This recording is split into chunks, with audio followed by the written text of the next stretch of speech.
Ici Radio Courtoisie, la radio libre du pays réel et de la francophonie. Vous écoutez le libre journal de Lumière de l'Espérance, dirigé par Philippe Delorme. Émission préenregistrée le 8 juin 2018. Elle est diffusée pour la première fois dimanche 24 juin 2018 de midi à 13h30 et réalisée par Sandrine. N'oubliez pas que Radio Courtoisie est une radio culturelle associative. Afin de sauvegarder une indépendance absolue, Radio Courtoisie refuse toute ressource publicitaire. Radio Courtoisie ne vit que grâce à ses auditeurs. Aidez-nous à demeurer libres. Rendez-vous sur soutenir.radiocourtoisie.fr et accédez à l'ensemble de nos archives à partir de 5 € par an. Vous pouvez également envoyer votre chèque à Radio Courtoisie, 61 boulevard Murat, 75 016, Paris.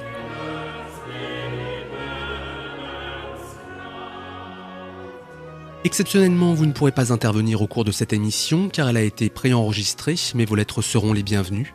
Notez bien notre adresse, Radio Courtoisie, 61 boulevard Murat, 75 016, Paris.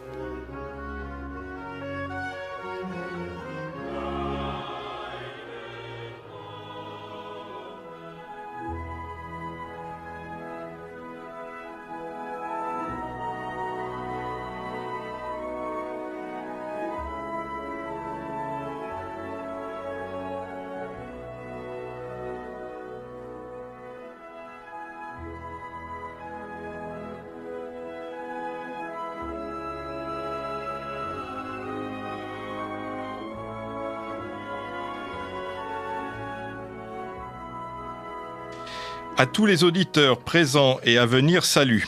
Ici Philippe Delorme, je suis heureux de vous retrouver pour cette édition estivale de mon libre journal de Radio Courtoisie. Certains d'entre vous, nombreux je l'espère, sont en vacances et profitent du soleil. Et c'est justement chez le roi soleil et ses successeurs que je vous invite aujourd'hui. Pour pour nous accompagner dans cette promenade galante à travers le Versailles féminin, puisque c'est de cela dont nous allons parler. Je suis heureux de recevoir deux spécialistes. D'abord, le premier est Jean Descartes, historien, conférencier que l'on connaît bien sur Radio Courtoisie, puisqu'il y vient très très souvent, et que j'ai déjà invité d'ailleurs pour parler des Habsbourg il y a quelques mois.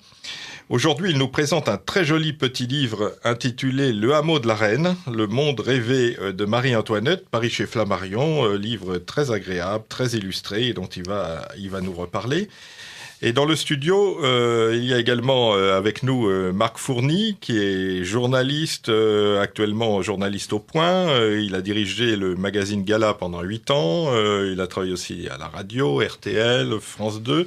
Et on le retrouve régulièrement dans l'émission Sous les jupons de l'histoire, où il est chroniqueur avec Christine Bravo sur la chaîne Chérie 25. Donc il est auteur d'il y a quelques années des 12 scandaleuses qui ont changé l'histoire chez Pygmalion. Et là, il vient nous parler de Versailles confidentiel, amour et intrigue à la cour du roi de France, à la librairie Vuibert.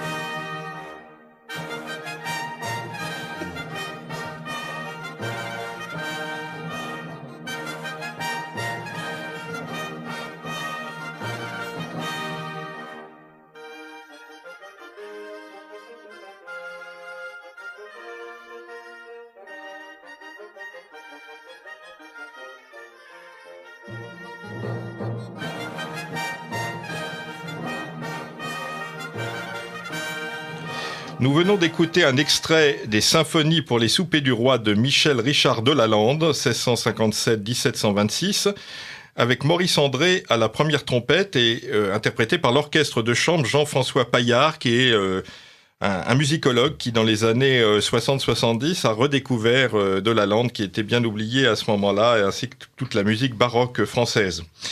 Je rappelle que de Lalande a été en 1689 nommé surintendant de la musique à la Chambre du Roi, et que ce concert de trompette, dont nous venons d'entendre un extrait, marquait l'entrée du roi donc pour ses soupers.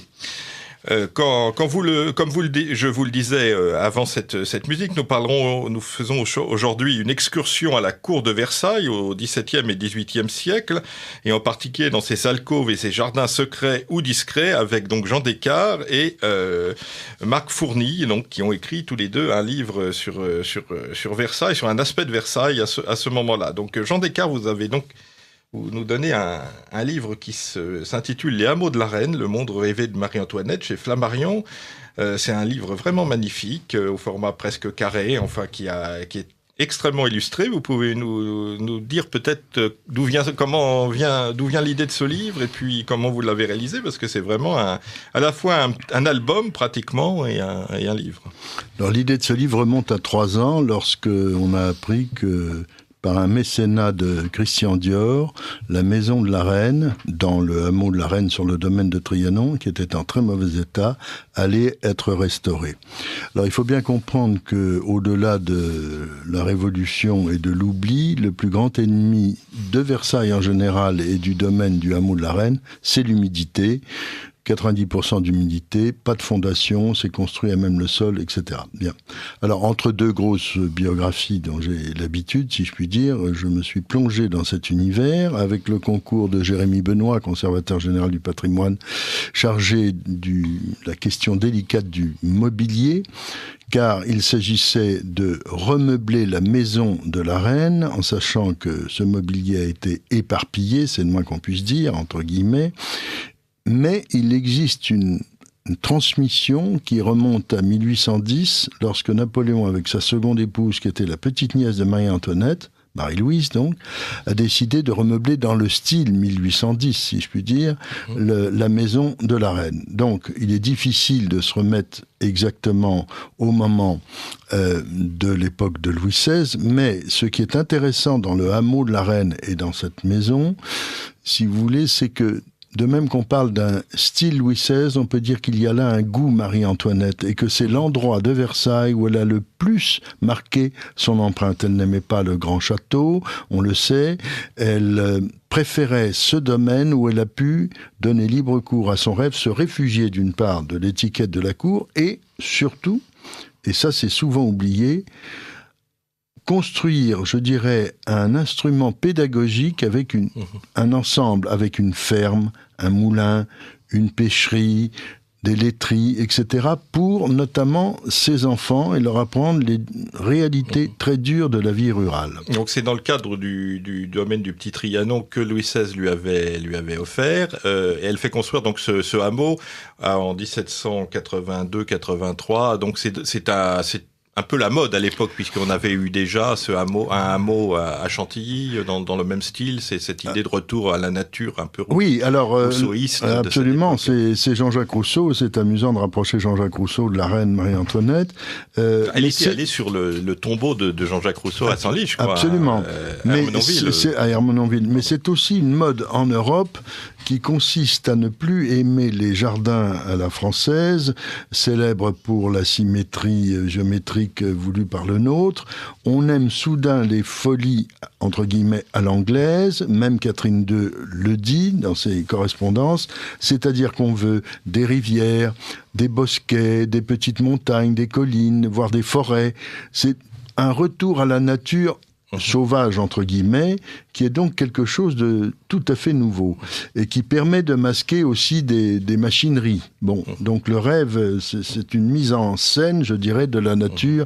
Alors, le deuxième point très important, c'est que on oublie que Trianon était un village sous le règne de Louis XIV qui avait été annexé pour agrandir son territoire de chasse. Et le troisième point, le Petit Trianon, ceci nous conduit à Louis XV, a été le domaine des favorites.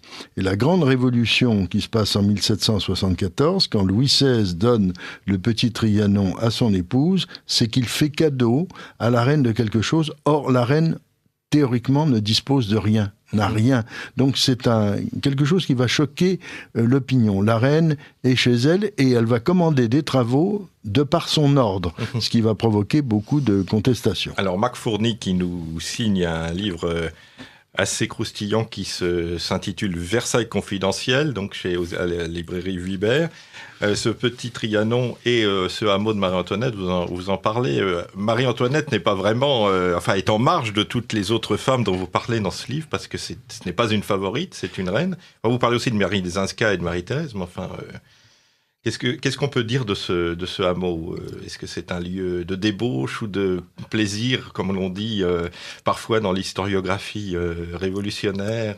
Non, c'est pas du tout un lieu de débauche dans la réalité, c'est ce que disait Jean Descartes, c'est-à-dire que c'est un lieu secret, ça c'est vrai, on n'y rentre pas comme ça, il faut y être invité par la reine, c'est son endroit à elle, le roi d'ailleurs y est très rarement venu, comme il n'est très rarement à Trianon d'ailleurs, Louis XVI, et elle invitait ses amis, donc les amis de Marie-Antoinette, c'est là où est le problème, c'est qu'elle avait des amis qui n'appartenaient pas forcément au prince du sang ou alors à la haute aristocratie française. C'est-à-dire qu'elle invitait des gens qui étaient parfois des marquis, des barons. Fersen, sont supposés amants, mais aujourd'hui on est presque certain qu'il y a eu quand même quelque chose entre eux.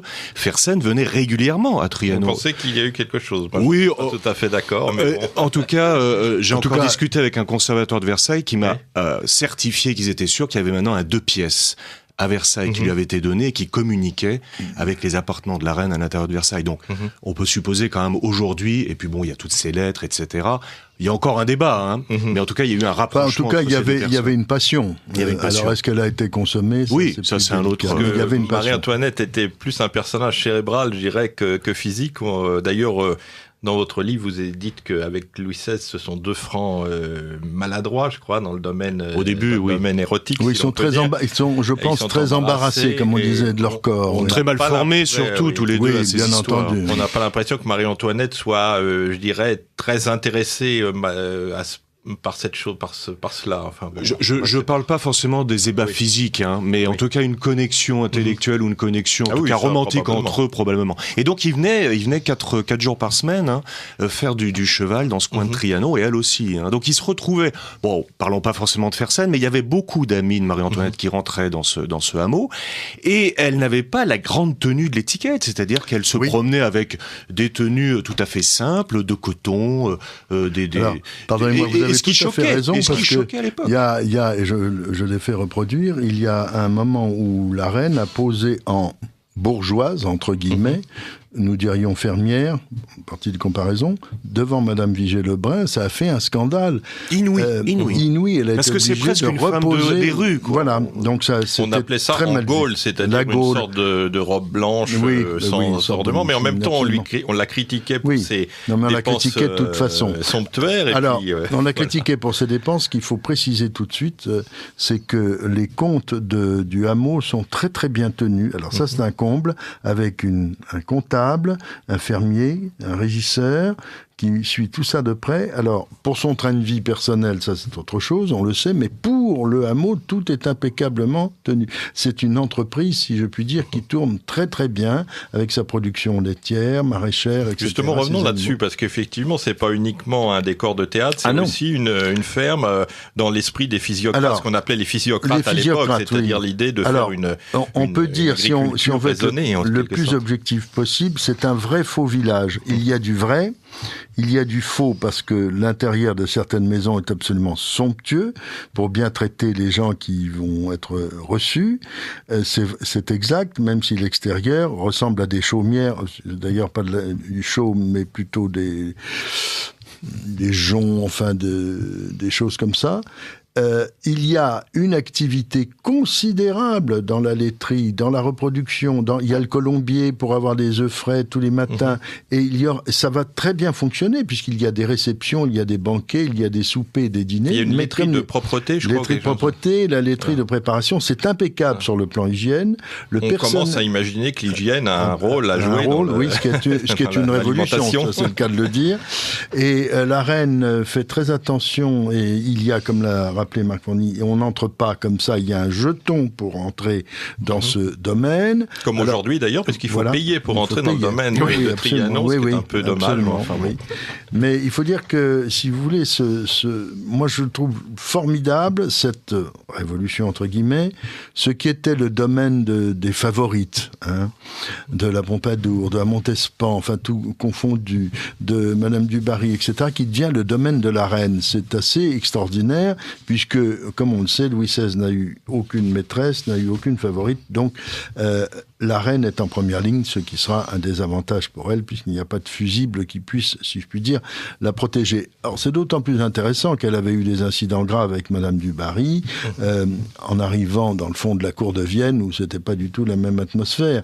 Et donc Marie-Antoinette innove dans un milieu qui n'est pas du tout habituel à Versailles, mais je répète, elle ne joue pas à la fermière, elle veut absolument que ses enfants voient les métiers de la vie rurale. On peut peut-être souligner d'ailleurs effectivement cette erreur psychologique de Louis XVI, non pas de ne pas avoir eu de maîtresse, après tout c'était son tempérament qu'il voulait, mais en tout cas d'avoir mis la reine en première ligne et d'en avoir fait le maillon faible de la monarchie finalement, puisque les pamphlétaires du coup pouvaient taper sur la reine mais bien entendu, et la calomnier. Et on a dit, mais comment la reine ne doit rien posséder lorsque il va lui donner 5 clous, parce qu'il faut faire des grands travaux à Versailles, ça provoquera un choc supplémentaire. La reine ne doit rien posséder et tout ce qui est fait est au nom du roi. Alors quand on verra des papiers, des documents par ordre de la reine, ça va déplaire fortement et troubler le fonctionnement de son équipe, par ailleurs absolument remarquable. Elle s'est entourée des grands paysagiste, architecte Richard Mick, le Lorrain, qui est un homme tout à fait remarquable, Hubert Robert, qui n'apparaît pas officiellement, mais enfin qui est vraiment le grand maître du décor des ruines, etc. Ça, il faut le dire, elle a choisi une équipe remarquable. Donc cette restauration, effectivement, dont vous parlez des appartements, parce on n'a pas l'idée, lorsque l'on visite le hameau de Marie-Antoinette, qu'à l'intérieur de ces maisons, il y avait des appartements, en particulier la grande maison de Marie-Antoinette, là, qui est... moi, je suis rentré il y a quelques années avant les restaurations, en fait, il y avait un appartement à la française, enfin, il y avait des cheminées, il y avait, etc. Oui, bien entendu. En ruine, là, oui. C'était en ruine. Il faut le dire que, encore une fois, on a restitué le plus possible avec le mobilier retrouvé. Alors, c'est un petit peu neuf, mais par définition, c'est une restauration très soignée qui a été faite. Peut-être que le tissu du salon de la reine est un petit peu trop Premier Empire, mais enfin, il faut voir d'où ça vient. Moi, je l'ai connu tout à fait en ruine, et 3 ans de travaux, avec des difficultés techniques à cause de l'humidité, entre autres, et de retrouver tous ceux qui avaient pu faire ce charme. C'est un endroit charmant, avec la tour de Marlborough, par exemple, c'est très amusant sur le plan historique.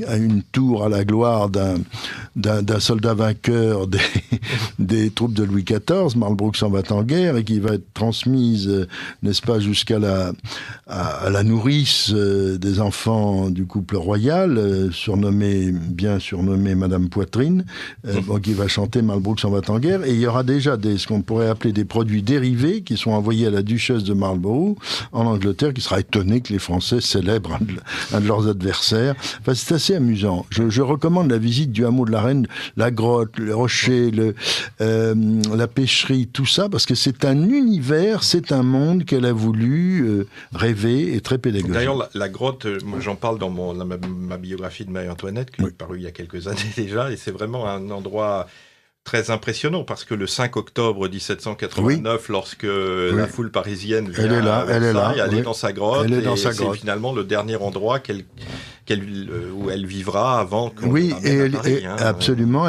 elle vivra des drames, et c'est là qu'elle apprendra aussi le début de l'affaire du collier. Cette monstrueuse machination. Parler un petit peu de Marie-Antoinette. Alors, ce qui m'intéresse, quand elle arrive à Versailles, qu'est-ce qui lui arrive? C'est le problème sexuelle, je dirais, avec Louis XVI, enfin le futur Louis XVI. Ils sont très jeunes, très maladroits. Lui est un colosse. Il faut se rendre compte que Louis XVI est un colosse. Il fait presque 2 mètres, plus d'1m90. Il est myope aussi. Il est myope. Lui, elle est fluette. Elle est pas si petite que ça, mais elle est quand même assez fluette.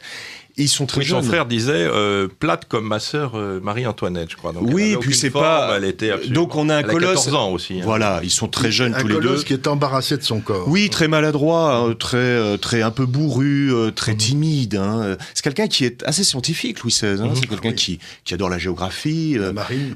qui adore la marine. Et tous ces deux-là n'ont pas été formés à la vie sexuelle, comme l'étaient d'ailleurs la plupart des gens. Ils n'étaient pas formés à cette époque, surtout dans cette haute aristocratie. Enfin, ça, les garçons, si. Parfois, on les formait avec des gravures, On en parlera des choses. tout à l'heure. On en parlera. Quand on remontera Mais à 14. pour le coup, non. Ça, et donc, il y avait aussi un problème physique, c'est que lui, enfin, pour rentrer dans les détails, mais on a beaucoup parlé d'opérations sexuelles pour Louis XVI. Non, il avait un problème sur le prépuce.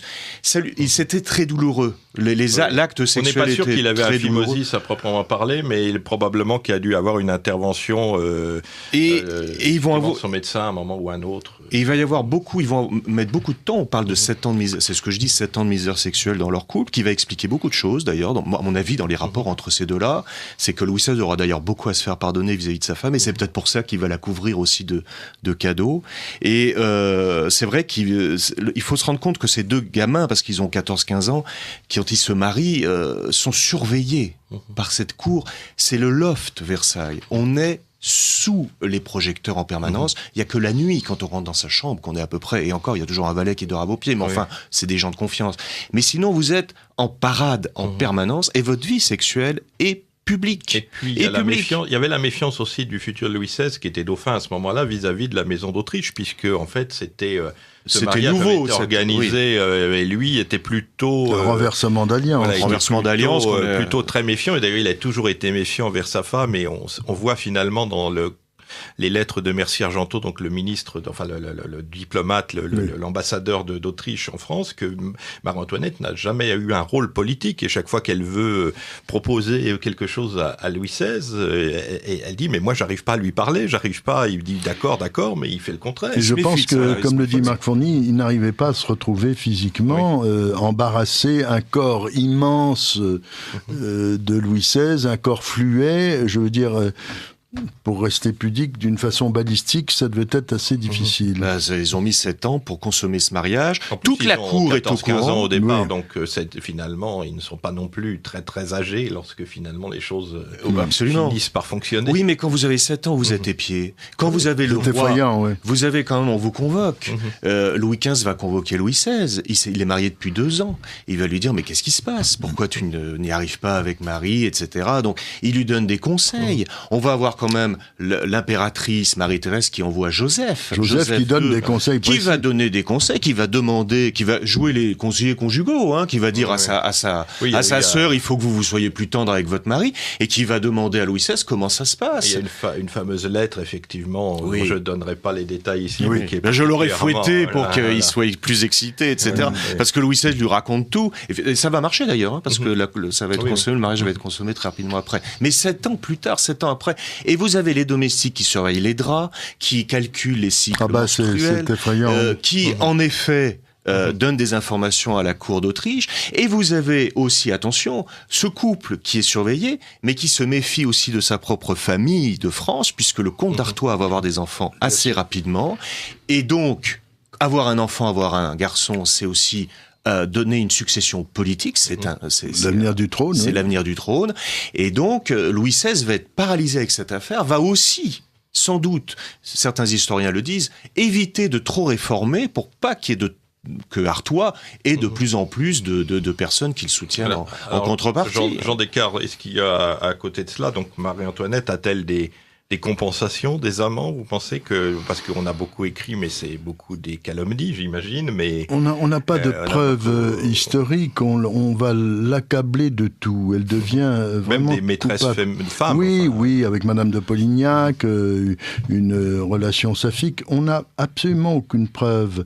Il y a un climat d'ambiguïté entretenu autour d'elle de troubles, de conspirations, parce qu'elle a pris la place du roi en étant propriétaire de domaine, en donnant des ordres, en nommant des architectes, des jardiniers, etc., ratifiés par le roi. Mais bref, ça c'est une véritable révolution qui ne plaît pas.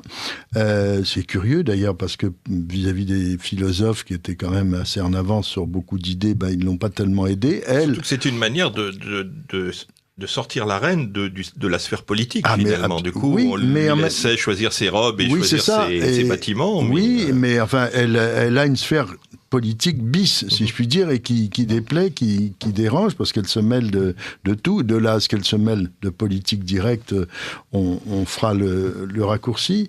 Je pense qu'elle a été, si vous voulez, très malheureuse, qu'on interprète mal. Alors évidemment, elle a des responsabilités quand elle joue Beaumarchais dans son théâtre, ravissant petit théâtre qui est escamoté dans le domaine du Petit Trianon, et que tout le monde n'y est pas, sauf la troupe dite des seigneurs. Quand elle joue des pièces avec son beau-frère Artois, qui est assez entreprenant, tout ça suscite des ragots. En fait, comme tout le monde n'a pas accès au hameau de la Reine, qu'il faut entrer d'une façon très protocolaire, ou bien avoir son jeton, ou être invité pour les réceptions, pour le roi de Suède Gustave III, pour le comte du Nord, c'est-à-dire le futur tsar Paul Ier. Comme tout le monde n'y a pas accès, c'est donc suspect. Et comme il y a des éléments techniques qui sont des astuces, mais qui vont être mal interprétés comme les glaces volantes, c'est-à-dire un système de volets qui ferme les fenêtres pour augmenter la luminosité à l'intérieur des pièces. C'est très mal interprété. Que se passe-t-il derrière ces volets fermés? Que se passe-t-il dans ce domaine où tout le monde ne peut pas aller? D'ailleurs, au moment de la Révolution, il y a un révolutionnaire qui va demander à visiter le hameau parce qu'on lui a dit qu'il y avait des salles recouvertes de diamants. Et il arrive et il voit la vérité. Voilà. Non, mais ça, c'est si je puis dire, le hameau de la Reine est un reflet des excès, des fantasmes, etc., au milieu de certaines erreurs ou imprudence. Et il faut relire la correspondance, effectivement, de l'impératrice Marie-Thérèse, qui se méfie beaucoup de ce que Marie-Antoinette appelait sa société, la compagnie d'un certain nombre de gens qui profitaient des avantages de la reine, qui avait une sorte d'autonomie juridique et financière. Et alors, il faut aussi marquer une chose, c'est que ce hameau de la Reine arrive en 1783-84. On est quand même très près de la Révolution française. Oui. Les finances de la France sont exsangues à cause de la guerre, notamment qu'on mène en Amérique. Et c'est vrai que ça tombe très mal. C'est quand même une maladresse d'avoir créé ce petit Disneyland. Et alors, les révolutionnaires, en tout cas la contestation, va s'en emparer. On va raconter que Marie-Antoinette tond ses moutons avec des ciseaux en or. On va raconter que dans cette fameuse grotte dont on parlait tout à l'heure, il se passe des bacchanales épouvantables.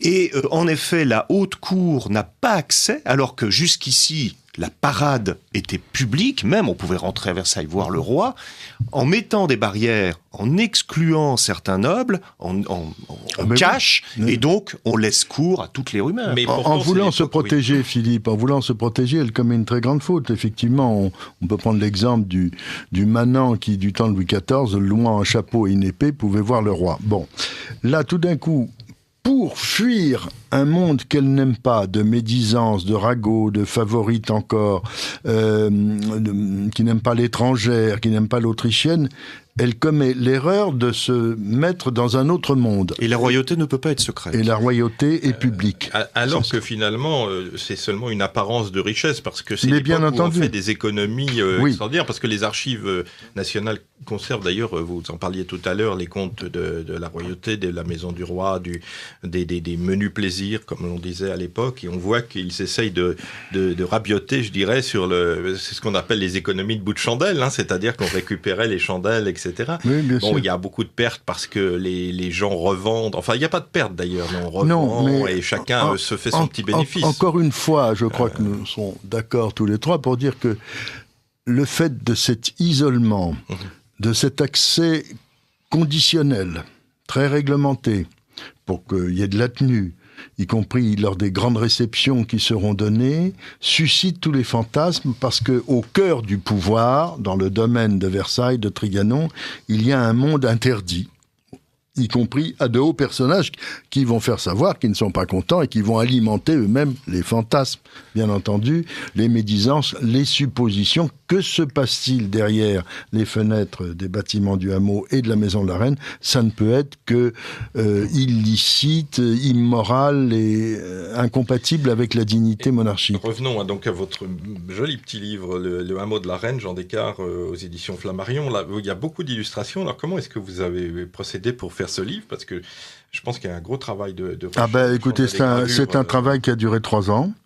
Dont je suis très fier. Je n'étais pas seul, il y avait une équipe formidable chez Flammarion, d'iconographes, de chercheurs, et j'ai demandé donc à Jérémy Benoît de bien vouloir valider mes recherches, puisque je ne prétendais pas, bien que passionné par le sujet et ayant sur le sujet des souvenirs de famille peu connus, je ne voulais pas les souvenirs liés à Madame de Tourzel et autres, la dernière gouvernante des enfants de France. Il y a des témoignages très intéressants. Je voulais absolument que ce soit le plus rigoureux possible. D'ailleurs, je viens d'avoir une immense satisfaction parce qu'il y a une dame il y a quelques jours qui m'a dit « j'ai beaucoup aimé votre dernier livre. Vous savez ce qu'il y a de mieux, ce sont les images. » Je lui ai dit « Oui, madame, il y a toujours trop de texte. » Mais par exemple, on voit ce fameux théâtre dont on parlait tout à l'heure et qui n'est pas très mis en valeur. Alors, on peut difficilement y faire des représentations parce qu'il est vraiment très très petit. Très petit, mais on est dans un climat à la bon marché, ce qui était assez à la fois dans le ton et provoquant, avec des pièces qui font scandale autour de Figaro. La reine joue des rôles, elle jouera quelquefois le rôle d'une fermière au théâtre, mais comme tout ça est fait en raccourci, on croit qu'elle joue ce personnage dans la vie pour se moquer des fermiers. C'est un concentré, je dirais, de suppositions, mais il y a tellement de maladresses qui ont été faites. Alors, avec le recul de l'histoire, on peut dire que c'est un univers merveilleux, de charme, un moment de charme, et j'insiste bien, si on veut comprendre ce qu'aimait, ce que voulait Marie-Antoinette, et qu'on n'a pas pu retrouver, ou qu'on n'a plus la possibilité de retrouver dans les châteaux qui ont disparu, comme Saint-Cloud par exemple, ou les souvenirs de Choisy après les Favorites, le domaine du Petit Trianon, le domaine du hameau, est vraiment un témoignage, une mémoire de Marie-Antoinette. Et donc maintenant, on peut entrer à l'intérieur des bâtiments oui, mais c'est organisé. Ce sont des visites sur rendez-vous. Les escaliers sont étroits. Oui. Alors là, il faut faire très attention. Il y a beaucoup de monde. Ça plaît beaucoup. Ça attire énormément. Et je trouve. Alors, je vais vous dire. Moi, ce que je trouve bien, c'est qu'alors qu'on parle beaucoup de patrimoine en ce moment, le grand problème d'un certain nombre d'illustres monuments historiques, et j'ai vécu ça dans ma famille pour un monument historique privé, c'est quoi de neuf à Versailles ?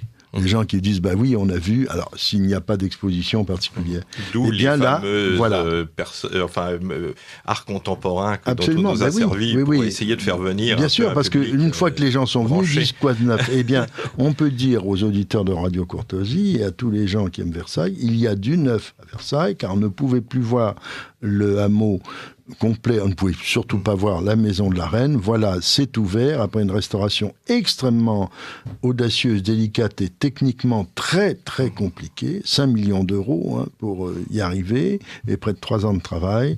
Donc ça vaut la peine. Il y a du neuf à Versailles dans son univers juste d'avant la Révolution. C'est vrai que la visite de Versailles ça ressemble presque à un supermarché de la culture. Maintenant, quand on voit les files d'attente où les gens vont se presser ensuite dans la galerie des glaces, d'ailleurs dont le sol s'affaisse parce que c'est pas fait pour tant de monde. Il y a quand même un problème actuellement de surconsommation, je dirais. Oui, mais c'est la réussite mondiale. Moi, ce qui me navre, voyez-vous, c'est ce qui vient de se passer il y a quelques jours. Il y a eu une grève un lundi à Versailles, il y a une dizaine de jours, et il y a des groupes de touristes étrangers qui avaient réservé depuis 6 mois.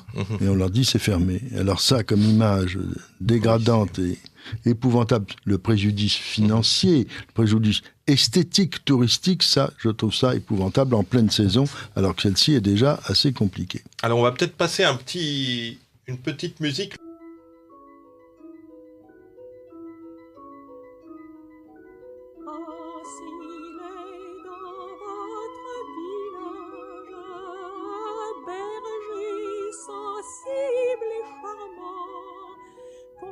Chéri, son premier mot poursuite davantage. C'est mon ami, rendez-le-moi, j'ai son amour, il a ma foi. J'ai son amour, il a ma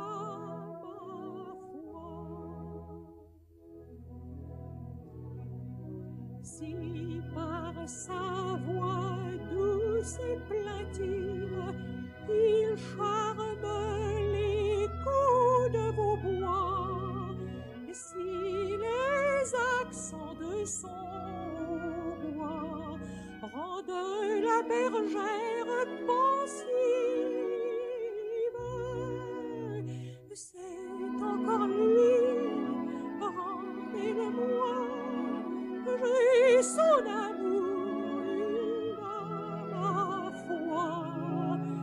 J'ai son amour, il a ma foi.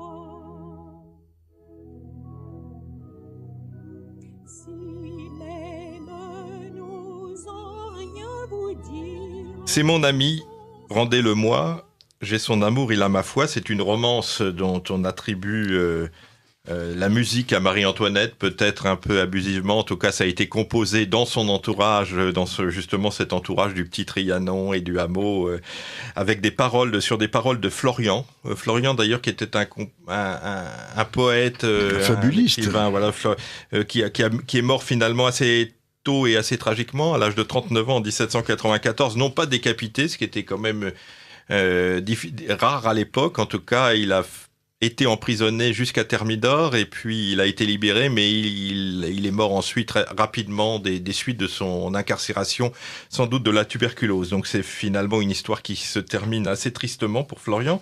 Cette chanson donc attribuée à Marie-Antoinette, c'est mon ami, petite ritournelle de l'époque, était chantée ici par Yvonne Printemps, célèbre soprano et actrice dramatique, vedette du cinéma dans l'entre-deux-guerres, qui était la deuxième des 5 épouses de Sacha Guitry, puisqu'elle l'avait épousé en 1919. Elle l'a quitté pour Pierre Freinet quelques années plus tard, et ça nous donne l'occasion de parler de Sacha Guitry, qui a été, qui s'est illustré dans les années 50 par ce fameux film « Si Versailles m'était compté », où il dit, je crois, lorsque les rois dépensaient ainsi notre argent, ils le mettaient de côté. Enfin, oui, on nous dit que les rois dépensaient sans compter, mais lorsqu'ils construisaient de semblables merveilles, ne nous mettaient-ils pas notre argent de côté? Voilà, parce que Sacha Guitry parlait souvent en alexandrin, donc effectivement, actuellement, Versailles, on le disait tout à l'heure, est une affaire qui marche, puisque plusieurs millions de touristes y viennent chaque année, et donc c'est un des attraits majeurs de. Oui, puis c'est aussi une leçon d'histoire. Moi, je me souviens, il y a un an, l'exposition sur le tricentenaire de la visite de Pierre le Grand était très intéressante. Et j'avais trouvé, moi je ne fais pas de politique, j'avais trouvé très intelligent du président Macron de recevoir le président Poutine à Versailles et non à l'Élysée. C'était donc l'histoire qui parlait, des relations, l'ouverture des relations diplomatiques entre les deux pays. Et ce qui vient de se passer à Saint-Pétersbourg est la réponse, parce que dans le fond, c'est le Versailles russe. Donc, ça n'empêche pas les conflits ou les divergences, mais j'ai trouvé ça très, très intéressant pour rappeler le rayonnement de Versailles en 1717, quand même, Pierre le Grand qui va prendre le futur, enfin le Louis XV mineur dans ses bras, on est sous la Régence, et qui va s'inspirer de tout ce qui réussit en France pour faire rattraper à la Russie son retard accumulé à cause du choix, si je puis dire, de la religion orthodoxe, ce qui fait que la Russie du XIe, du XIIe, du XIIIe siècle, l'invasion mongole aussi, enfin. Oui, bien sûr, mais ne va pas bénéficier du courant civilisateur de la Renaissance. Voilà. Mais j'ai publié d'ailleurs il y a quelques mois un numéro spécial de l'histoire de la revue de l'histoire de Versailles sur les visites officielles donc à Versailles depuis Pierre le Grand, même avant, enfin depuis effectivement le XVIIe siècle jusqu'à aujourd'hui. Et on voit que Versailles a toujours été un instrument entre les mains des pouvoirs successifs, que ce soit les empires, les républiques et les royautés, pour donner une image le général de gloire Gaulle, le général de Gaulle l'avait très bien compris avec l'utilisation du Grand Trianon. Cette image, il faut dire que c'est un exemple inouï. Et quand vous voyez, j'étais en Russie il y a quelques jours à nouveau, quand vous voyez le château de Peterhof au bord de la Baltique, donc qui s'inspire de Versailles au bord de l'eau, sans les problèmes de Versailles où on manque d'eau, puisqu'il fallait la machine de Marly, vous voyez l'exemple fantastique sur le plan du style architectural et la valeur du patrimoine, et de penser, pour le cas de la Russie, que tout ça a été reconstruit après la barbarie nazie, c'est refait alors que l'URSS crevait de faim, pour parler poliment, et que Staline déportait des gens au goulag, mais comme il était protecteur des arts et de l'histoire, on ne pouvait rien lui dire. C'est assez fascinant que des constructions pareilles, aussi emblématiques, qui nous fascinent, comme Versailles, par l'ampleur, par la qualité des matériaux et tout. Mais ça coûte très cher, Versailles, à entretenir. Hein. C'est très fragile aussi. Oui, d'autant que l'abondance de touristes a tendance à détruire les structures. Oui. Mais ce qui est quand même étonnant, étonnant et appréciable, c'est que Versailles, quand même, depuis 30-40 ans, c'est véritablement consolidé, c'est embelli. Il y a un travail énorme de la République qui est fait, parce qu'il y a 40 ans, quand même, c'était pas miteux, mais enfin, il y avait des choses qui étaient vraiment, les salles étaient sombres, l'or n'était pas rehaussé. Là, vous avez du mobilier qui rentre, vous avez des salles qui sont réouvertes, qui sont rénovées.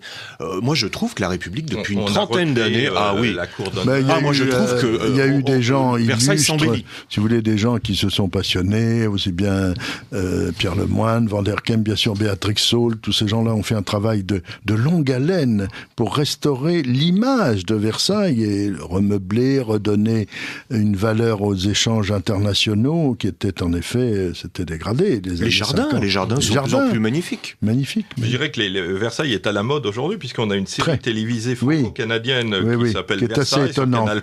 Tournée parviois à Vaux-le-Vicomte, mais c'est pas grave. Qui est déjà 3 saisons et 30 épisodes. Non, mais ça fascine. Mathieu Davignac, qui est le directeur scientifique du centre de recherche de Versailles, dit que c'est un très bon divertissement qui donne peut-être envie d'en savoir plus, ce qui est toujours le cas de ce genre de choses. Vous l'avez vu l'un et l'autre J'en ai vu plusieurs épisodes qui, même lorsque... alors beaucoup de bien, parce que même quand c'est faux, si vous voulez, il y a des choses vraisemblables. Je veux dire, quand c'est faux, quand c'est tourné dans la grande rotonde de Vaux-le-Vicomte, par définition, ça n'est pas possible. Il y a des erreurs d'étiquette et protocolaire, mais l'atmosphère générale autour de Louis XIV et de son personnage est très bien vue. Très bien vu. Tout ce qui peut concourir à faire rayonner cette histoire et à la faire mieux comprendre par les jeunes, notamment la jeune génération, il faut l'encourager. Alors bon, là, pour le moment, on a brossé le panégyrique de Versailles, je dirais, comme un lieu c'est aussi un lieu, c'est un peu ce qu'on appelait souvent une cage dorée à la fois pour l'aristocratie, mais aussi pour la royauté. Hein. On l'a vu avec le hameau de Marie-Antoinette, puisque c'est une manière de se couper des réalités de la société de l'époque. Alors Jean Descartes, est-ce que ce hameau que vous avez illustré par ce joli petit livre chez Flammarion, là, est-ce que c'est pas aussi a été un peu le tombeau de l'Ancien Régime? D'une certaine façon, disons que c'est l'erreur commise, y compris encore parfois dans certaines monarchies contemporaines, de vouloir avoir une vie privée à part de la vie officielle. C'est très dur parce que en fait les monarques ne s'appartiennent pas et tout doit être transparent. J'observe qu'on est beaucoup plus sévère dans les régimes monarchiques sur la conduite de la famille au pouvoir, régnante en tout cas, qu'en République où on tolère un certain nombre de dysfonctionnements, selon un mot que je déteste. Bien. Moi, je crois que les historiens ont apporté beaucoup de choses. Des gens comme Pierre de Nolhac, par exemple, ont été fantastiques pour Versailles. Versailles est un univers fascinant qu'il faut parcourir et de techniques formidables. L'eau, les jets d'eau, l'architecture, quand on pense aussi aux difficultés des hivers extraordinaires, quand vous lisez, même cette mauvaise langue de Saint-Simon qui raconte que le verre a gelé le verre du roi a fait geler le vin, vous imaginez la température qu'il devait faire autour. Donc c'est une histoire absolument passionnante. C'est le petit âge glaciaire, puisque voilà, l'époque, le grand hiver de 1708, quelque chose comme ça. Oui, par là, qui est épouvantable. Et en même temps, moi je trouve passionnant que ce symbole de la monarchie française rayonnante, ce symbole architectural, cette réussite, cette audace, ait été embarqué dans les aléas de l'histoire, jusqu'à la chute de la monarchie impériale française, et puis ensuite le traité de Versailles, dont on va célébrer le centenaire, et ces traités connexes qui malheureusement ont eu des graves conséquences par leur ignorance ethnique et ethnogéographique dans toute l'Europe. Mais enfin, Versailles est un univers, un monde, et il y a eu beaucoup d'inventions et d'audace. Et vous parliez, Philippe, de la qualité scientifique de Louis XVI. Louis XVI est un roi, en effet, très grand roi scientifique, et je trouve que on ne se parjurerait pas dans notre République en ayant une statue de Louis XVI devant le musée de la Marine. C'est vrai qu'il a fait beaucoup passionné avec Marine, la passionné, il était le... très très précis. C'était un souverain scientifique entre guillemets qui était passionné par. On a la bibliothèque Mazarine d'ailleurs de l'Institut, les ordres que Louis XVI, enfin les consignes que Louis XVI avait données à la Pérouse, oui, bien sûr. qui sont annotées de sa propre main en disant, en marge, il dit vous devriez passer plutôt par ici ou par là parce qu'il y a tel et tel courant. Donc il connaissait exactement il connaissait exactement la géographie. Oui, et on sait il avait des cartes géographiques très précises dans ses appartements privés. C'était un roi géographe et il a demandé de ses nouvelles en montant l'échafaud. La seule fois où il est allé au bord de la mer, c'est à Cherbourg. Cherbourg, le seul voyage en dehors du Sacre. C'est le moment de bonheur pour lui lorsqu'il est monté enfin sur un navire. Non, il y a beaucoup de malentendus autour de Louis XVI. On connaît toute la propagande. Il y a beaucoup d'erreurs qui ont été commises, mais encore une fois, pour conclure peut-être sur le hameau, allons voir et revoir cet univers enfin restauré dans son ensemble, ce qui est un grand effort économique et esthétique, et c'était très difficile. Et c'est très intéressant parce que c'est une leçon, je dirais, sur la façon d'élever des enfants dans ce milieu de la famille royale, sans oublier les drames que Marie-Antoinette et Louis XVI vont vivre, 3 enfants sur 4 qui vont mourir. Ce sont des choses qu'il faut bien avoir en tête au moment de l'ouverture des États généraux. La cour est en deuil. Oui, au moment où les États généraux se transforment en Assemblée nationale, le roi perd le premier dauphin, donc qui est l'héritier du trône. C'est effrayant. Une sorte de moment de dépression probablement chez lui, et il perd le contrôle encore plus de l'histoire à ce moment-là. Jean Descartes, on va vous laisser partir parce que je crois que vous avez encore d'autres rendez-vous et beaucoup de choses à faire. Donc merci de m'avoir reçu. Parler du hameau de la Reine, le monde rêvé de Marie-Antoinette chez Flammarion, qui est un magnifique petit bouquin très très illustré. Enfin, c'est presque un album. Enfin, c'est entre l'album et le livre. Oui, mais très maniable. C'est d'un format très maniable. Format presque carré. Enfin, c'est très très agréable avec des rabats. Enfin, c'est très très. Merci très pour bel, les maquettistes. Et il a pour 23,90 €. Franchement, il faut absolument l'acquérir. C'est un beau livre pour l'été. Puis ça vous donnera envie à tous, j'imagine, d'aller retourner à Versailles et puis surtout d'aller voir ce domaine de Marie-Antoinette qui a été magnifiquement Il faut restauré. y retourner. Il y a du nouveau à Versailles, je le répète. Mais alors vraiment, le domaine de Marie-Antoinette, plus que peut-être le château. Bien sûr. Le château enfin, dans l'ensemble. Il y a tellement de monde au château que l'été, on préfère aller au hameau, j'imagine. Merci, Jean Descartes. À très bientôt. Merci, Philippe. Voilà, on va continuer donc avec Marc Fourny qui nous donne Versailles confidentiel, amour et intrigue à la cour du roi de France à la librairie Vuibert. Donc là, c'est pas uniquement Marie-Antoinette, c'est pas uniquement Louis XVI, c'est tout Versailles depuis les origines. Alors les origines de Versailles, on les connaît, c'est le petit château de Cartes, enfin comme on dit, le relais de chasse de Louis XIII qui est transformé par son fils en résidence permanente finalement. Pas tout de suite, Pas tout de suite, en palais. Les choses se font petit à petit. Et bien sûr, dans ce château, il y a des femmes. Mais c'est un surtout château avec Louis XIV, qui était reconnu pour son ardeur auprès des femmes. Donc voilà, est-ce qu'on va quel a été le rapport entre Versailles et toutes ces femmes de Louis XIV déjà? Commençons avec Louis XIV. Bon, on peut dire que c'est un château de femmes, puisque finalement, ça va devenir un peu la garçonnière du roi. Alors, il va chasser, évidemment, c'est un relais de chasse qu'il aménage, mais il l'aménage aussi pour accueillir très vite Louise de la Vallière, qui est la première favorite. Hein. Autant Mancini, non, mais Louise de la Vallière, oui, il va l'accueillir à Versailles, et il va embellir ce château avec des appartements privatifs. Ils vont tous les deux se promener, ils vont tous les deux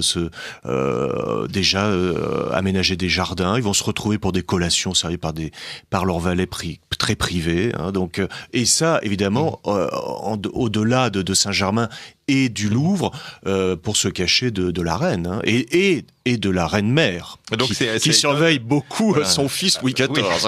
C'est étonnant d'ailleurs parce que finalement du coup Versailles au départ c'est plutôt un lieu de retraite, un lieu un peu privé, alors que ça va devenir un lieu où évidemment tout le monde va être sous les yeux, enfin où la monarchie va être sous les yeux du monde entier. Donc là il y a vraiment un changement très curieux parce que c'est un lieu intime, donc c'est un lieu qui va être rempli très vite de souvenirs, un lieu assez romantique d'ailleurs pour Louis XIV. Il va donner cette grande fête plaisir de l'île enchantée pour Louise de la Vallière. C'est la première fois où la cour va se rendre à Versailles dans des conditions épouvantables parce qu'il n'y a pas assez de logements, donc tout le monde va essayer de trouver des auberges, on va coucher à plusieurs dans des chambres, il peut pas loger tout le monde dans ce petit palais, dans ce petit château de cartes qui a été aménagé, mais quand même. Donc on est obligé d'aller.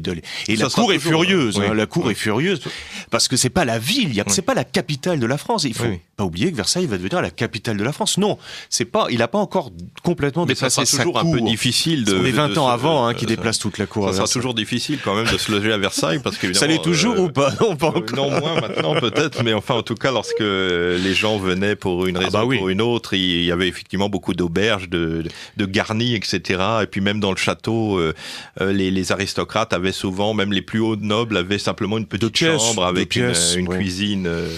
La cuisine, non, même pas de cuisine. Pour réchauffer simplement une.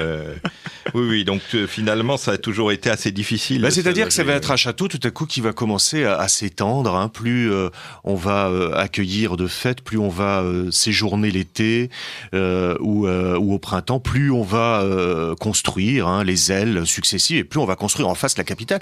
Finalement, on parle beaucoup du chantier du palais de Versailles, mais il y aura un chantier permanent aussi dans cette capitale de France qui sort comme un champignon de terre en face du château, c'est-à-dire la ville de Versailles elle-même. Oui, d'ailleurs, qui est conçue partout comme une ville nouvelle, c'est-à-dire avec des axes. On a encore ces grandes avenues qui sont parallèles, enfin qui sont vraiment qui sont en réflexion, je dirais, enfin en miroir par rapport aux allées du château et du parc. Oui, et puis là-dessus, vous avez les hôtels particuliers qui vont très vite se greffer sur ces grands axes. Pourquoi ? Parce que vous le disiez tout à l'heure, à l'instant, c'est-à-dire que les grands noms du royaume, les grands princes, ou en tout cas les grands aristocrates, n'ont assez d'être logés dans 2 pièces et vont plutôt se faire construire un hôtel particulier à quelques centaines de mètres du château pour être plus tranquille. Les ministères, alors il y a aussi les ailes des ministères, il y a les ailes aussi qui concernent toute l'intendance. Il y a à la fois les écuries, les carrosses, et puis la nourriture, etc. Le roi s'installe à quel moment ? Donc, 1682. Donc 1682. On est 20 ans, presque 20 ans après les premières fêtes pour les plaisirs de l'île enchantée. Donc vous voyez, il y a 20 ans de construction, et ça ne va d'ailleurs la construction ne va jamais cesser. Mais là, 1682, on peut quand même installer la cour. La cour, c'est quand même 2 à 3 000 personnes, plus. Évidemment, vous doublez avec les serviteurs, donc on est à 6-7 000 personnes. C'est 10 000 personnes à Versailles, autour du château, environ, ça peut être fluctuant entre 8 et 10 000, parce que vous avez les ambassadeurs, parce que vous avez les gens de passage, parce que vous avez tout ce qui tourne autour du pouvoir qui vient s'installer là. Alors c'est assez étonnant, parce que finalement, chronologiquement, la reine Marie-Thérèse, donc l'épouse de Louis XIV, donc Marie-Thérèse d'Autriche, mais qu'on appelle d'Autriche, mais qui est une Espagnole, je le rappelle, pour simplifier les choses. On va dire Marie-Thérèse d'Espagne. Voilà, comme Anne d'Autriche était aussi une Espagnole. Mais enfin bon, c'était les Habsbourg qui régnaient à Madrid, donc on comprend pourquoi on parle d'Autriche à ce moment-là.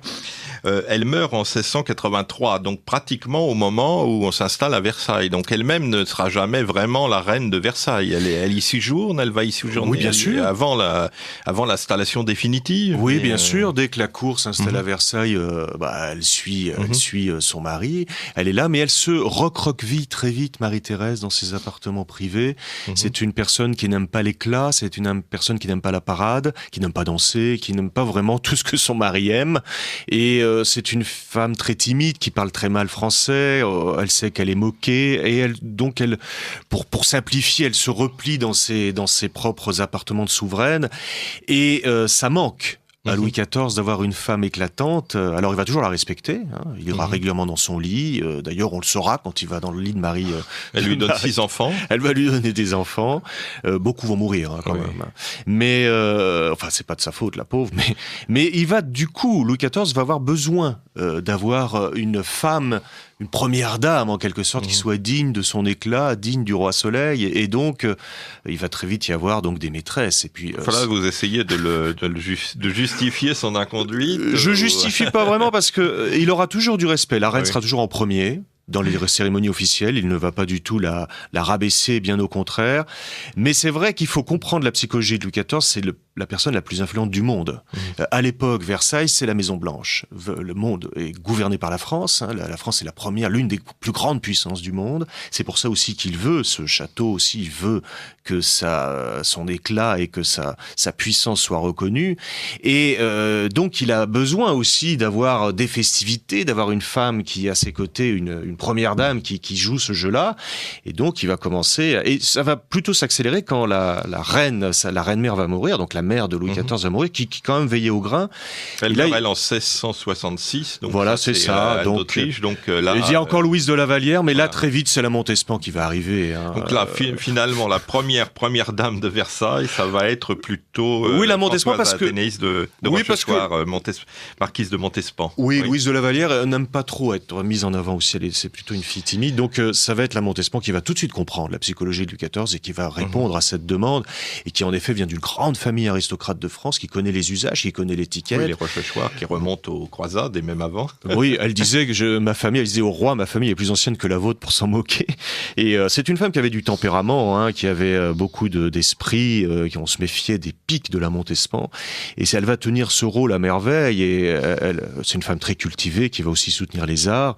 Et elle va s'occuper de tous les menus plaisirs, c'est-à-dire tout ce qui fait que une cour fonctionne dans sa parade, c'est-à-dire les fêtes qui sont données 3 fois par semaine à Versailles, les jeux, les spectacles, etc. Et Louis XIV va s'appuyer sur elle pour ça. Alors il y aura aussi l'aspect charnel de leur relation qui sera très important. Parce que finalement il est veuf à ce moment-là, donc on a dit qu'on s'installe à Versailles en 82. Ah oui, mais là déjà quand il vient à Versailles, oui, quand il y vient, mais il y vient régulièrement. Lorsque vraiment on s'installe à Versailles, à la cour, là il est déjà relativement âgé finalement. Enfin, il a plus de 45 ans, oui, à peu près. Donc finalement, c'est pas forcément la Montespan qui va régner finalement dans ce Versailles féminin. Ça va être qui, à votre avis? C'est la suivante. Parce que là, on a eu l'affaire des poisons. Ah oui, alors parlons de l'affaire des poisons, parce que ça, on est à la fin des années 1670, là, avec la Voisin, cette fameuse Voisin, cette sage-femme épouvantable, sorcière de Paris, qui alimente toute l'aristocratie et où la bourgeoisie en filtre. Alors vous avez les filtres qui font du bien, vous avez les filtres qui font du mal, c'est-à-dire des poisons. Et puis beaucoup d'avortements aussi, puisque elle est aussi faiseuse d'anges, comme on disait. Exactement, on va retrouver des corps de bébés morts dans son jardin, épouvantable. Enfin, c'est vraiment un fait divers atroce. Et donc la Montespan se rend compte qu'elle va commencer à perdre le roi. Là, on est à la fin des années 1670, ça fait 10 ans qu'ils sont ensemble. C'est extraordinaire parce qu'à toutes ses maîtresses, il fait une flopée d'enfants. Louise de La Vallière, 5 enfants, la Montespan, 7 enfants. Oui. Donc voilà, il est très, très prolifique aussi. Ah, et absolument. Au bout d'un moment, effectivement, ces dames vieillissant, se flétrissant, elles perdent un peu de leur attrait, j'imagine. Elles perdent leur attrait. Alors, La Vallière, perd la bataille contre la Montespan parce qu'elle elle est beaucoup plus timide. La Montespan va la perdre à cause de cette affaire, notamment des poisons, parce que tout à coup, on va se rendre compte, pour garder ses maîtresses, parce qu'il y a une espèce de retour de flamme, la quarantaine pour Louis XIV, qui va commencer à chercher ailleurs. La Montespan se rend compte, elle est très jalouse, elle va donc faire appel à la voisin. Donc ça, on est certain aujourd'hui, mais sans doute par sa seconde, c'est-à-dire Mademoiselle des Œillets, qui est une femme assez louche, qui d'ailleurs est la maîtresse de Louis XIV aussi parfois. Parce qu'il y a beaucoup de maîtresses occasionnelles. Ah oui, il y en a plein. Oui, on a Madame de Monaco aussi, par exemple, oui, qui est la fameuse Charlotte de Gramont, qu'on appelait le Torrent, et qui apparemment est passée dans le lit occasionnellement de Louis XIV. Oui, de Charles II d'Angleterre aussi à l'époque. Elle était assez peu farouche. Elle était peu farouche. Elle est morte d'ailleurs rapidement, la pauvre. Et là, donc, si vous voulez, la Montespan se rend compte, elle devient très jalouse. Elle fait appel au service de la voisin pour des filtres d'amour. Donc c'est épouvantable, c'est des filtres qui sont des mélanges d'entrailles d'animaux, de sang menstruel, de semences humaines. Enfin, c'est vraiment très épouvantable. Et ça ne doit pas empoisonner en principe. Non, c'est pour réveiller l'ardeur du roi. Voilà. D'ailleurs, ça marche parce qu'apparemment, il va chercher encore pas. C'est un effet épouvantable parce qu'il ne s'accroche pas à la Montespan, il va chercher beaucoup ailleurs. Est-ce que vous donnez la recette dans le livre? Non. Oui, je raconte un peu ces filtres parce qu'on va voir ça tout à fait en détail. C'est la fille de la voisin quand elle sera interrogée, parce que la voisin, on va se rendre compte très vite, elle va tomber pour d'autres problèmes et on va remonter le fil. Il y a cette fameuse ces procès qui sont secrets avec la chambre ardente, qui sont décidés par Louis XIV parce que ça prend des tournures épouvantables. Des ducs, des grands noms de l'aristocratie sont mêlés à cette affaire parce qu'on se rend compte que elle fournit beaucoup d'aristocrates en filtre, notamment en poison. Et donc poudre de succession. Oui, on appelle ça la poudre de succession de façon joliment appelé, quoi. Mais vous avez donc Louis XIV qui commence à être terrifié par cette affaire parce qu'il est terrifié par les poisons. C'est quelqu'un qui déteste ça. Enfin, on peut le comprendre, mais lui, c'est sa grande hantise. Et surtout, il va se rendre compte. Peu à peu, la police va lui raconter que ces officiers du gobelet, c'est-à-dire ceux qui sont chargés d'approcher la table du roi, et donc là, c'est inutile de vous dire qu'on fait très attention à ces charges-là, c'est souvent de père en fils, enfin tout ça est très contrôlé, et ben on se rend compte qu'il y a un officier du gobelet qui a été utilisé pour amener des filtres jusque dans la boisson royale, quoi. Donc ce sont des filtres d'amour, certes, ce ne sont pas du poison, mais on va se rendre compte aussi qu'il y a des placets qu'on a voulu faire tenir au roi avec des sortes de poisons, comme aujourd'hui on dirait le polonium, quoi, pour essayer d'empoisonner. Et donc là, il y a Mademoiselle des Œillets qui aurait été payée par des puissances étrangères pour essayer d'empoisonner le roi par vengeance, parce que on suppose qu'elle aurait été aussi jalouse que le roi ne lui accorde si peu d'importance. Enfin, tout ça est très proche de la marquise de la duchesse, puisqu'elle va devenir duchesse de Montespan. Et là, le roi va s'écarter d'elle, c'est-à-dire qu'il va la garder parce qu'il faut surtout pas qu'on se rende compte que cette affaire des poisons est allée jusque si près du roi. Il va lui donner une pension. Elle va rester à Versailles encore au moins 8-10 ans face à sa grande rivale qui est Madame de Maintenon, et qui était aussi donc dans l'entourage, cette fois, de la Montespan. Alors oui, Madame de Maintenon. Et c'est elle qui va devenir la femme de Versailles, puisque quand la cour va s'installer, c'est elle qui va finalement régner. Oui, puisque finalement, elle va être la seconde épouse du roi, épouse morganatique et secrète, puisqu'on n'a même pas vraiment la date de leur mariage, ni de documents vraiment probants, mais enfin, il est très probable qu'il l'ait épousée. Oui, quasiment ne serait-ce certain. que par leur bigoterie tardive, puisque en vieillissant, Louis XIV avait une peur certainement révérentielle de l'enfer, et donc a voulu se mettre en ordre avec la religion. Et surtout aussi, c'est lié aussi à cette affaire des poisons, c'est-à-dire qu'il a rendu compte que ses excès, c'est-à-dire cette volonté d'avoir énormément de maîtresses, son ardeur sexuelle l'a mené trop loin, c'est-à-dire que là il y a un problème vis-à-vis de l'image royale, de l'image qu'il doit donner, c'est-à-dire il doit donner une image d'exemplarité, et là il est beaucoup trop loin, c'est-à-dire que là on arrive dans du fait divers, dans des meurtres, et c'est pour ça aussi qu'il va être beaucoup plus sensible aux arguments de Madame de Maintenon qui va tout faire pour essayer de le mettre comme elle dit, dans le droit chemin. Ça va être sa mission divine sur Terre. Alors Françoise d'Aubigné, c'est ça Oui, c'est ça. Qui a une vie d'ailleurs très... Alors c'est qui cette femme? Parce que elle est déjà veuve. Elle est veuve parce qu'elle elle a épousé le fameux Scarron, qui est un homme de lettres, qui a participé à ces fameuses mazarinades, c'est-à-dire... alors c'est curieux parce que c'est quand même les mazarinades, c'était des pamphlets contre Mazarin qui était quand même le parrain de Louis XIV et qui a été l'homme fort, le premier ministre de son... C'était des pamphlets très gratinés. Très gratinés, 5000 pamphlets. Et donc il a participé parce que la haute aristocratie, qui était rebelle, frondeuse contre le roi et contre, en tout cas la régence et Mazarin, faisait appel à ces écrivains de façon secrète, les payait très grassement. Et le Scarron a beaucoup fait de pamphlets. Et quand on pense qu'il va épouser, donc c'était un personnage très haut en couleur. Alors qui recevait, un peu contrefait, bossu, enfin...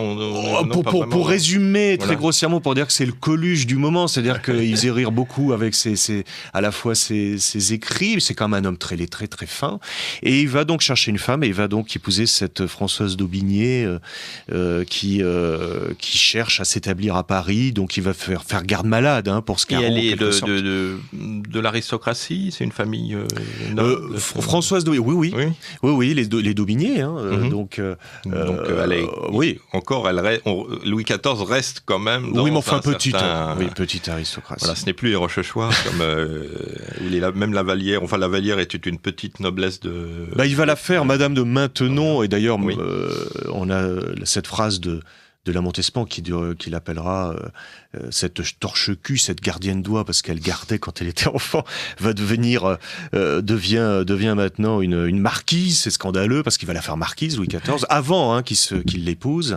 Et donc là, la Montespan sent que ses jours commencent à être comptés, que ça devient très dangereux. Alors Maintenon, qui est une petite ville d'ailleurs qu'on peut aller, enfin le château se visite toujours entre Versailles et Rambouillet, c'est pas très très loin de Versailles, et c'est un château qui mérite le détour, si l'on peut dire, du côté de Chartres, là. Non, c'est même après Rambouillet, c'est entre Rambouillet et Chartres, exactement.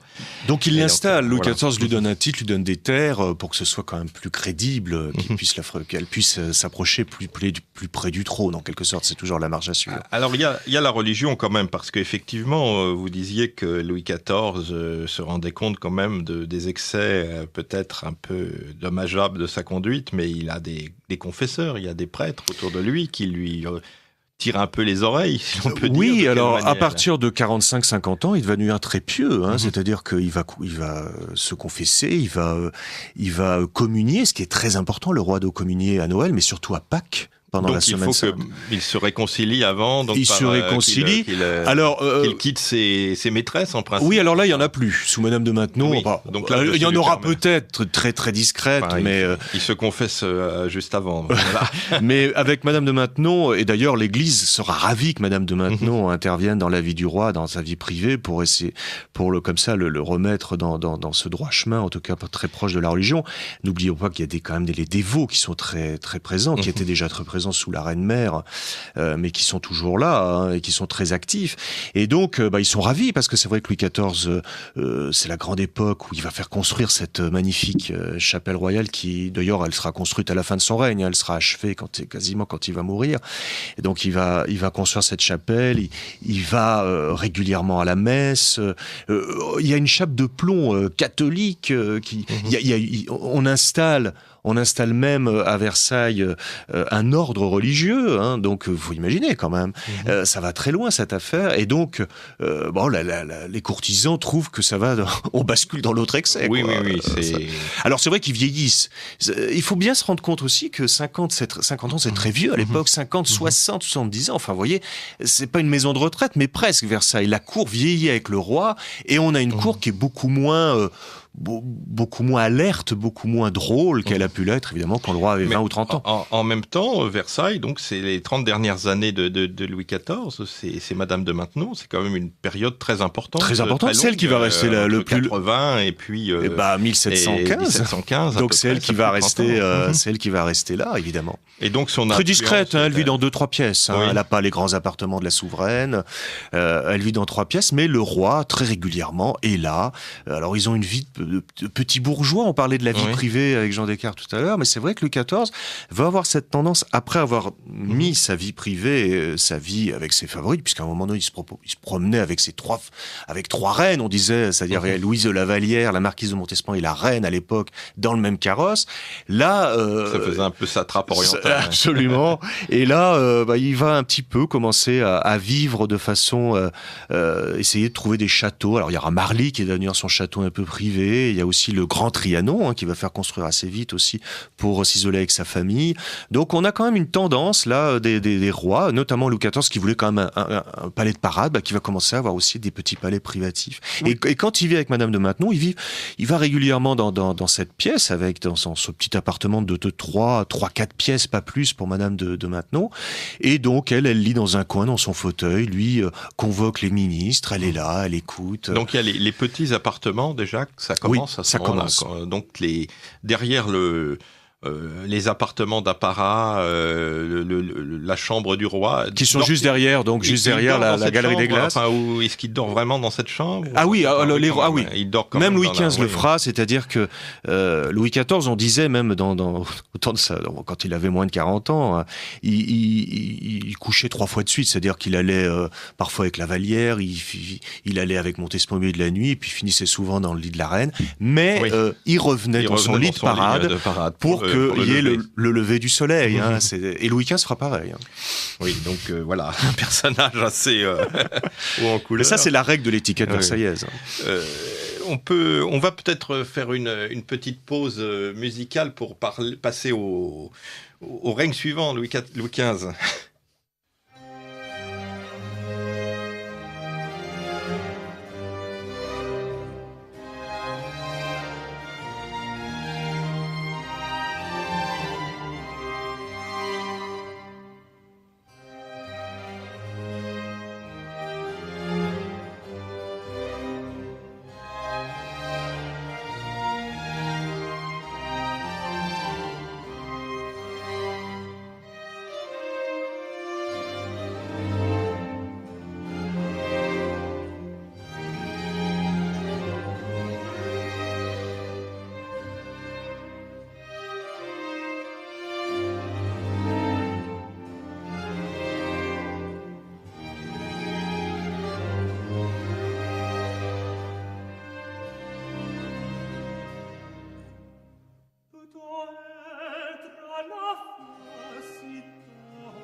Aimé qu'amant, je partis de ces bois.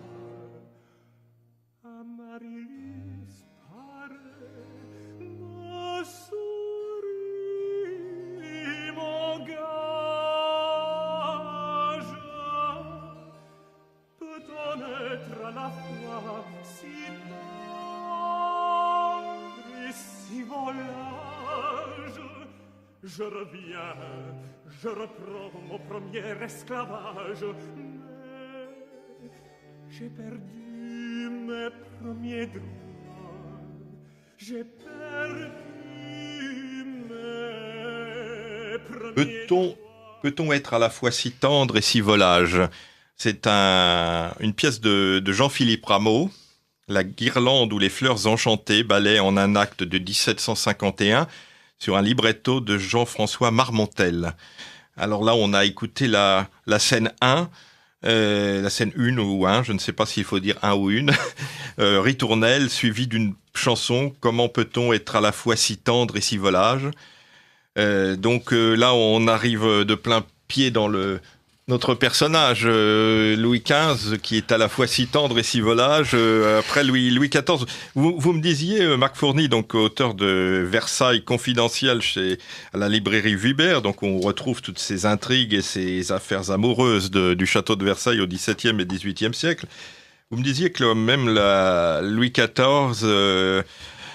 avec je dirais, ses mœurs un peu de roi ou d'empereur oriental était quand même mal vu, était un peu dans le collimateur de ses confesseurs, des religieux de la cour, qui voulaient lui le remettre un peu dans le droit chemin. Oui, alors jusqu'à 45 ans, hein, c'est vrai on sermonne le roi, hein, notamment pendant les églises, enfin en tout cas à l'église, dans la messe à Versailles, hein, il y a un sermon, l'église a le droit et de le faire, hein, c'est supporté par Louis XIV.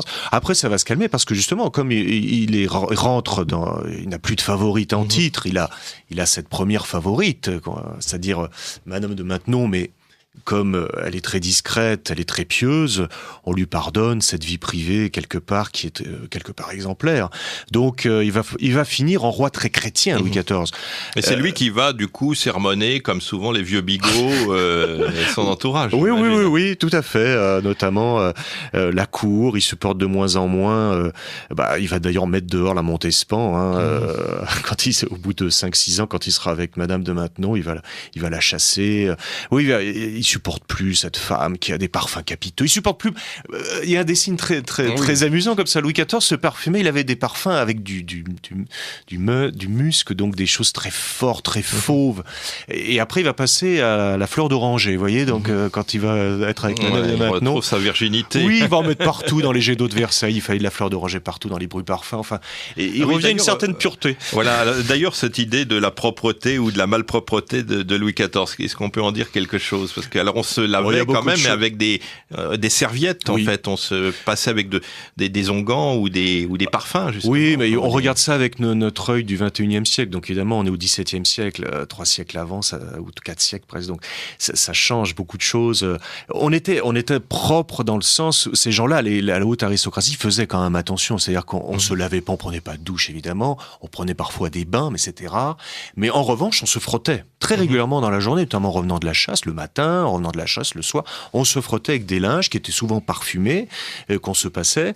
Alors il y a eu les parfums qui ont eu beaucoup d'importance à cette époque parce que tout le monde se parfumait, comme le roi se parfumait, Madame de Montespan se parfumait, tout le monde s'est mis à se parfumer, c'était une preuve d'avoir de l'argent, c'était un luxe inouï d'avoir des parfums, donc c'était une marque aussi d'un statut social. Et c'est vrai que la propreté à Versailles, pourtant il y avait des lieux d'aisance, notamment comme le grand public venait à Versailles, on avait au rez-de-chaussée des lieux d'aisance qui étaient prévus, mais enfin ça sentait très fort, il fallait les vidanger très régulièrement. Et quand on était au deuxième étage, quand on était au deuxième étage, il n'y avait pas les lieux d'aisance si proches, donc il y avait des seaux amenés par des serviteurs, par des valets, et notamment derrière des paravents. Et dans les jardins, on se soulageait un peu partout, donc on mettait des fleurs aussi très parfumées pour ça. Mais il n'y avait pas une malpropreté au sens que probablement il ne sentait pas mauvais, il avait... c'est difficile. On sentait fort, vous savez, il faut se rendre compte. On n'a pas les mêmes. On changeait souvent de chemise aussi. Le roi changeait de chemise. Le roi changeait les femmes changeaient aussi souvent de vêtements. Il faut imaginer aussi ce que pouvait être l'image royale. Louis XIV, à 50 ans, n'avait plus qu'une dent. Donc on le représente en majesté, mais vous imaginez ce que ça. Mais comme personne n'avait beaucoup de dents aussi à cette époque, à 50 ans, ça ne choquait pas. Mais vous imaginez l'image que ça pouvait donner. À un moment donné, on le charcute, on lui perce.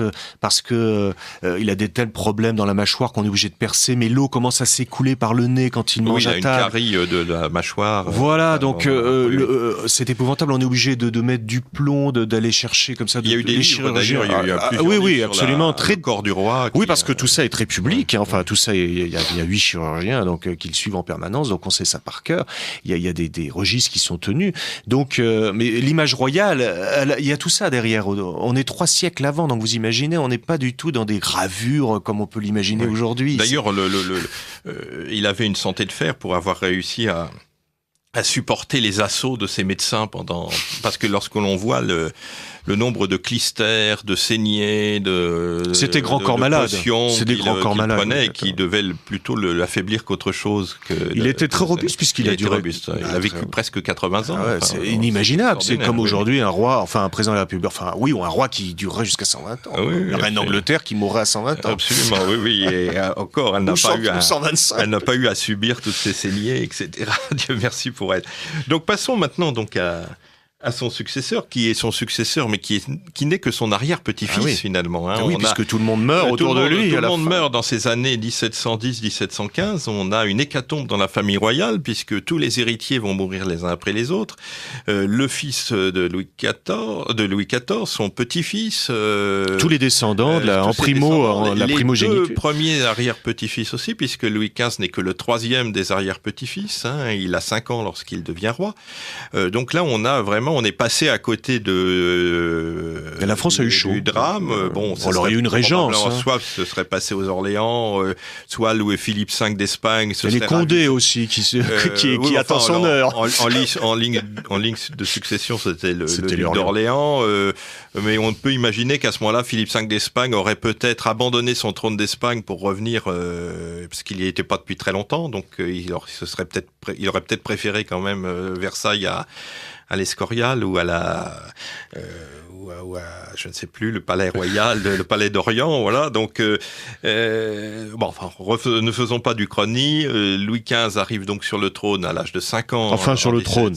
C'est son oncle. C'est la régence. C'est son cousin ou oncle, le duc d'Orléans, qui va assumer cette régence assez loyalement, d'ailleurs. Assez habilement aussi, s'il avait voulu, vraiment se coiffer la couronne, il était facile d'éliminer un enfant de 5 ans discrètement à cette époque. Donc finalement, on peut penser, après tout le mal qu'on a dit de la branche d'Orléans, que en tout cas le duc d'Orléans, le régent, n'a pas été félon envers son jeune cousin. Donc cet enfant, il faut le marier très vite, hein, puisque c'est le dernier rejeton. Donc dès l'âge de, on lui avait d'abord promis on l'avait fiancé à une petite Espagnole. Justement, pour calmer la couronne d'Espagne. Alors comment ça s'est passé, cette petite Espagnole? On l'a renvoyée. Peu à peu. Il y a un film qui vient de sortir d'ailleurs sur cette période récemment, et c'est vrai que cette petite Espagnole qui était promise à être reine. Qui était une fille de Philippe V. Oui, et donc une cousine proche de. Absolument, c'était une petite cousine, mais ils avaient un gros écart d'âge, c'est-à-dire que lui voit arriver cette. Alors lui, quand on lui promet cette fille, il a quand même 12 ans, elle en a 6, quoi. Donc, vous imaginez, cela dit, c'est un roi de France, on lui explique que c'est normal, qu'il faudra qu'il en fasse sa reine, c'est la raison d'État, etc. Bon, il n'est pas très chaud, hein, c'est quelque chose qui lui reste en travers de la gorge, si j'ose dire. Oui, et puis le risque d'attendre, je sais pas, au moins presque une dizaine d'années, le risque que lui-même meure entre-temps, puisque quand même l'adolescence était une période à risque à l'époque, donc c'est un peu dangereux d'attendre aussi longtemps pour le marier. Donc voilà. on va trouver une autre solution. Alors on va trouver une autre solution et finalement on va aller chercher une Ledzinska, c'est-à-dire la fille de l'ancien roi de Pologne. Hein. C'est très mal vu à l'époque, hein, parce que c'est un roi de rien finalement, puisqu'il est plus du tout souverain régnant. Hein. Oui, puis rappelons que la couronne de Pologne était élective, donc on choisissait un peu n'importe qui dans la haute C'est pas prestigieux, c'est pas une couronne prestigieuse. Voilà, il a été remplacé par le duc de Saxe, ou le roi de Saxe, je sais plus, qui est donc devient roi de Pologne, et puis la Pologne va disparaître assez rapidement de toute manière, donc tout ça n'est pas très prestigieux, effectivement. Donc tout ça n'est pas prestigieux, et finalement, son arrivée, il n'y a pas beaucoup d'acclamations pour cette petite Ledzinska, mais Alors son seul avantage, c'est qu'elle a 22 ans, elle est 22 ans, et lui, il a 15 ans. À 15 ans, donc alors, on a changé de tout au tout, il était avec une petite fille qui lui était promise, là c'est une belle femme, elle est magnifique quand même, hein, Marie Ledzinska, et lui a 15 ans, donc vous imaginez cet ado de 15 ans, il va se ruer, il est ravi d'avoir cette femme qu'on lui met dans les bras, et ils vont avoir une vie de couple immédiatement, c'est-à-dire quasiment parfaite, c'est-à-dire qu'ils vont très bien s'entendre. Donc là, c'est pas Louis XVI, c'est l'anti-Louis XVI. C'est pas Louis XVI, on en parlera. Oui, c'est pas Louis XVI. Et ils vont avoir une vie de couple pendant 10 ans, ils vont avoir une dizaine d'enfants, hein, et ça se passe très très bien. Très bien, ils sont ravis. Elle est aux anges. Elle dit vraiment qu'elle aurait pas pu avoir mieux sur terre d'avoir ce prince charmant, parce qu'en plus Louis XV est très beau, et ils vont avoir une vie de couple tout à fait parfaite à Versailles. Alors, vous dites elle est magnifique. Les portraits ne sont quand même pas très bon traître. Oui, mais lui, elle va grossir assez vite. Voilà, elle va grossir. C'est une fille de l'Est. En tout cas, il est polonaise. À 15 ans d'avoir une vraie femme dans son lit. Voilà, oui, mais elle a quand même de belles formes. Elle est appétissante, la petite Lenziska. Donc non, il en tombe vite amoureux. Alors finalement, son père va être du coup bombardé duc de Lorraine, puisque dans le cadre d'un échange, le duc de Lorraine devenant l'époux de... Ah, on n'a plus que 4 minutes, alors il va falloir qu'on soit... On a beaucoup parlé. Donc parlons quand même de ces maîtresses de Louis XV, parce que après avoir été fidèle pendant une dizaine d'années à sa femme, il va beaucoup batifoler et devenir véritablement un croqueur de femmes. Oui, c'est ça. Voilà. Il va enchaîner les favorites, hein, donc d'abord de façon discrète, puis après de moins en moins de façon beaucoup plus publique. Hein, et c'est vrai que c'est un garçon qui est porté évidemment sur un peu comme les Bourbons, enfin comme beaucoup de Bourbons, qui est porté sur cet aspect-là. Et c'est vrai que ça va avoir des conséquences quand même très vite regrettables pour la donc, cour. Les deux principales. Enfin, en tout cas pas pour la cour, mais pour la royauté, pour le blason. Pour la monarchie, parce que alors Louis XV a cette particularité, c'est qu'il va pas chercher dans la haute aristocratie. Il va commencer avec les filles de Nesle, donc 4 filles qui vont succéder, mais après il va pas sœurs, voilà, les 4 sœurs, oui, successivement. Mais après il va pas, qui vont avoir d'ailleurs, ça va avoir des conséquences aussi énormes parce que ça va très vite lui être reproché. Mais après il va aller chercher non pas dans la haute aristocratie, mais dans la bourgeoisie, notamment avec Madame de Pompadour, hein, donc qui vient de la grande finance française. Et pourquoi? Pour pas privilégier. Il se rend compte que il veut avoir cette vie parallèle, mais il veut pas que ça ait des conséquences politiques. D'ailleurs, parce que quand vous êtes favori, toute la famille en profite. Hein. C'est-à-dire que pour la Montespan, son père était gouverneur de Paris, son frère était vice-amiral des galères, amiral des galères. Et il ne reconnaît il ne légitime aucun enfant. Non, il légitimera pas comme l'a fait Louis XIV. Non, voilà. Mais et donc là, il va aller chercher des femmes ailleurs, ce qui va provoquer un vrai scandale dans la haute aristocratie, puisqu'elle se sent délaissée, elle n'a pas accès au pouvoir que pouvaient donner les favorites, et puis surtout quand il va prendre la du Barry, qui elle vient quand même d'un milieu épouvantable, puisque c'est quand même une fille de petite vertu, non mais et puis c'est surtout une fille qui est dans la galanterie, c'est-à-dire qui est une prostituée de luxe. Hein. Toute la cour, les grands princes du sang avaient fréquenté la du Barry avant le roi de France. Et donc là, la du Barry va devenir quand même la première dame de France. Là, on est à la fin de règne, ça va lui être reproché. Alors peut-être juste terminons, puisqu'il nous reste 2 minutes, parlons du fameux parc aux cerfs. Ah oui. Alors, le parc aux cerfs, alors là, on est sous le règne de... Tous les fantasmes autour de ça, c'était une maison qui se trouve dans le quartier... de Versailles-Saint-Louis, la cathédrale. Oui, aujourd'hui, oui. Où étaient entretenues des petites maîtresses. Oui. Alors, il n'y avait chaque fois qu'une seule maîtresse. Oui, ce sont les unes après... Oui, alors la Révolution... échevelé. Hein, oui, voilà. Alors ça, on est à la fin du règne de la Pompadour, qui, elle, s'est lassée de cet insatiable appétit sexuel de Louis XV, qui n'aimait pas trop ça, d'ailleurs, la Pompadour. Donc elle va le fournir, en quelque sorte, de loin, mais avec un réseau qu'elle contrôle assez bien, notamment via Lebel, qui est le premier valet de chambre du roi. Et donc on va fournir en chair fraîche le roi, mais alors on va pas prendre des gens non plus de la haute aristocratie, des filles de la haute aristocratie, on va aller les chercher dans le milieu de la galanterie, ou alors des petites filles de petites bourgeoises, des filles du théâtre, des modeuses, des filles qui posent pour des peintres. Hein, en tout cas, toutes très volontaires et très heureuses. Poussées souvent par leur famille, parce que évidemment c'est pensionné, on est rétribué, on est marié, très bien marié, une fois qu'on a servi, ça dure c'est des relations qui durent 5-6 mois, 8 mois, 1 an, et après on est marié par le roi, on est pensionné par le roi, ça reste quand même assez discret. On en connaît, les historiens en ont recensé une quinzaine, on peut supposer qu'il y en a peut-être une 30 ou 40 sur les dernières années, mais jamais tout en même temps, et elles étaient apportées, livrées en quelque sorte à Versailles. Retrouver ça, on doit arrêter l'émission, on va retrouver toutes ces affaires et beaucoup d'autres dans Versailles confidentiel de Marc Fourny à la librairie Vuibert, et donc je vous souhaite à tous de bonnes vacances avec ce livre et beaucoup d'autres, et je vous dis à bientôt dans un mois.